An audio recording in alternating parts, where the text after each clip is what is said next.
दोपहर के बाद अगर हम बेलपत्र को तोड़कर शंकर भगवान को समर्पित करते हैं तो शिव उसे स्वीकार नहीं करते। फूल सूर्य की किरण निकलती है, प्रकाश थोड़ा सा हो जाता है, थोड़ा सा उजाला हो जाए और रात्रि सूर्य अस्त के पहले पुष्प को हम तोड़ सकते हैं, फूल हम तोड़ सकते हैं। बेलपत्र सुबह से लेकर दोपहर तक हम तोड़ सकते हैं, पर दोपहर के बाद में बेलपत्र को नहीं तोड़ा जाता।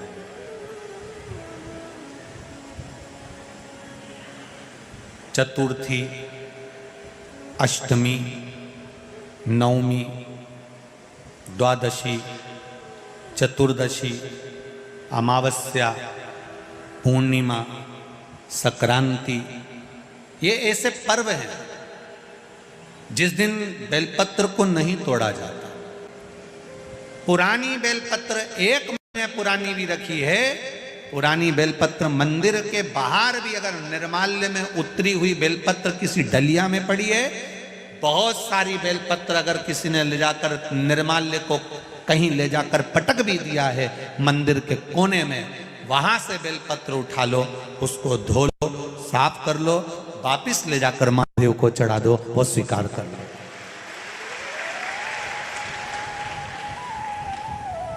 पशुपति व्रत कर रहे हो, चतुर्थी पड़ गई, अष्टमी पड़ गई, द्वादशी पड़ गई, बच्चों से मत कहो कि बेलपत्र तोड़ कर लाओ। बच्चों से कहो जाओ शंकर जी के मंदिर में कहीं डलिया में कहीं 1-2 बेलपत्र भी, 1 बेलपत्र भी अगर कहीं साइड में पड़ी हो उसको उठा लाओ, धो, बाबा के थाली में रख लो और पशुपति व्रत पर भी चढ़ा दो। दोपहर के बाद में पूजन करने जा रहे हो, बेलपत्र दोपहर के बाद ना तोड़वाइए। फूल सुबह प्रकाश होने से लेकर रात्रि को, शाम को जब सूर्य अस्त हो उसके पहले फूल आप तोड़ लो, मना नहीं है, दिन भर का समय आपके पास है, पर रात्रि में फूल नहीं तोड़ा जाता। शंकर भगवान पर समर्पित कोई प्रसाद शिव जी को चढ़ाया गया, कोई प्रसाद रात भर नहीं रखना चाहिए। आप लोग तो संकट सोमवार अगर किसी ने करे हों, किसी ने करे संकट सोमवार या 16 सोमवार, हाथ उठाओ, किस किस ने करे हैं? पहले करें आप लोगों ने, रखो। जो लोग 16 सोमवार करे हुए होते हैं, संकट सोमवार करे हुए होते हैं, उनको मालूम होता है, उनके स्मरण में रहता है कि संकट सोमवार का जो प्रसाद होता है उसको रात भर नहीं रखते। उसका कारण स्कंद पुराण में भी कहा गया, उसका कारण शिव महापुराण में भी वर्णन किया गया। शंकर भगवान का प्रसाद, शिव जी का प्रसाद, अगर जितना जितना अंधेरा बढ़ते चले जाता है, जितना जितना रात्रि होती चली जाती है और दूसरा दिन अगर लग जाता है, तो उस प्रसाद पर आपका हक नहीं रहता, उस प्रसाद पर फिर चंड का हक हो जाता, फिर उनके गणों का हक हो जाता है, फिर आपका हक समाप्त हो।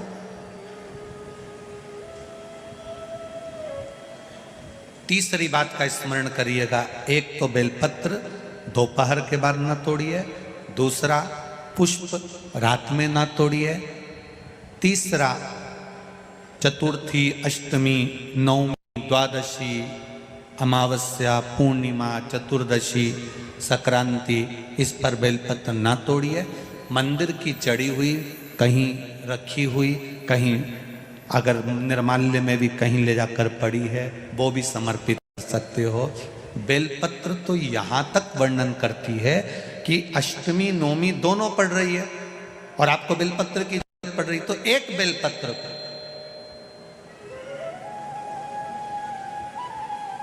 आप, एक बेलपत्र को या तो वस्त्र में संजो कर रख लो, रख सकते हो, संभाल के रख लो, ना बने तो तुम्हारी जो पाठ पढ़ने की पुस्तिका होती है, जिसको तुम भजन गा लेती हो, पढ़ लेती हो, राम रक्षा स्तोत्र, हनुमान चालीसा, गोवर्धन चालीसा, जो पढ़ लेती हो, वही उसी में रख लिया और वही बेलपत्र वापिस हमको प्राप्त हो गई। हमने वही शिव जी को वापिस चढ़ा दी और उससे हमको फल की अनुभूति प्राप्त हो गई। जरूरी नहीं है तोड़े। बेलपत्री पूर्ण ना मिले।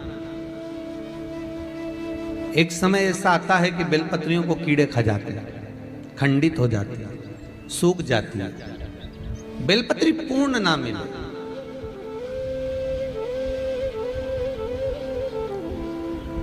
तो क्या हम खंडित बेलपत्री भी शंकर को समर्पित कर सकते हैं? देखिए प्रश्न कितना सुंदर है। उसका प्रश्न केवल एक व्यक्ति के लिए ये प्रश्न नहीं होता, ये प्रश्न जो करे जाते हैं ये जग कल्याण के लिए, सभी के लिए। मान लो अगर बेलपत्री साबुत नहीं है, बेलपत्री कहीं कीड़ा खा गया, कहीं बेलपत्री खंडित हो गई, कहीं बेलपत्री में कुछ तकलीफ है, मान लो कीड़ा हो गया या कुछ हो गया और वो खंडित है, तो क्या हम उसको ना चढ़ाएं कि चढ़ाएं? और बेलपत्री मिल ही नहीं रही है और बेलपत्र हमें प्राप्त ही नहीं हो। ऐसी दशा में हम क्या कर सकते हैं? तो शिव महापुराण की कथा कहती है यह भी जरूरी नहीं है कि आप बेलपत्र समर्पित करें। कितना सुंदर कहा है शिव महापुराण की कथा में कि हम ये भी नहीं कह रहे कि बेलपत्र आप समर्पित करें। अगर बेलपत्र खंडित है, टूटी पड़ी है और आपके पास में नहीं है, तो शिव जी की चढ़ी हुई बेलपत्र को धोकर शंकर पर चढ़ा दे। उसने दूसरा प्रश्न लिखा, मान लो मंदिर में भी बेलपत्र नहीं हो तो? बहुत अच्छे प्रश्न है ये। मंदिर में भी बेलपत्र ना हो तो कितना सुंदर कहा। एक भजन आप लोग गाते हो कि मन मेरा मंदिर, आंखें दिया बाती, होठों की है तालियां, रोम फूलवाती।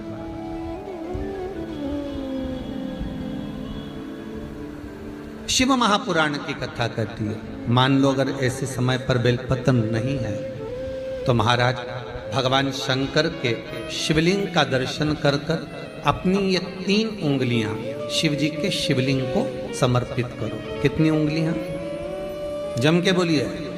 3 उंगलियां शंकर के शिवलिंग को समर्पित करिए और बाबा से निवेदन करिए, इसको हमारा बेलपत्र का भाव मानकर आप स्वीकार करिए। ओम नमः शिवाय, श्री शिवाय नमस्तुभ्यम या मृत्युंजय का जाप करते हुए, गौरी शंकर का स्मरण करते हुए, हाथ का स्पर्श कर कर बाबा को नमन करो, प्रणाम करो। बाबा उस बेलपत्र को भी स्वीकार कर लेता है। बाबा उस बेलपत्र, यहाँ तो कितना शिव महापुराण के अंतर्गत एक लिंग पुराण है। लिंग पुराण के अंतर्गत वर्णन आता है कि आप अगर आपके पास में शिवलिंग भी नहीं है, आप किसी नदी में स्नान कर रहे हो, तो अपने अंगुष्ठ को आगे कर कर आप उस पर भी जल चढ़ा सकते हो। भगवान शंकर उसको भी स्वीकार कर। आप किसी नदी का कंकर उठाकर अपने हथेली में रखकर उसको भी जल चढ़ा सकते हो, भगवान उसको भी स्वीकार कर। भगवान उसको भी ग्रहण कर लेते, भगवान उसको भी स्वीकार कर।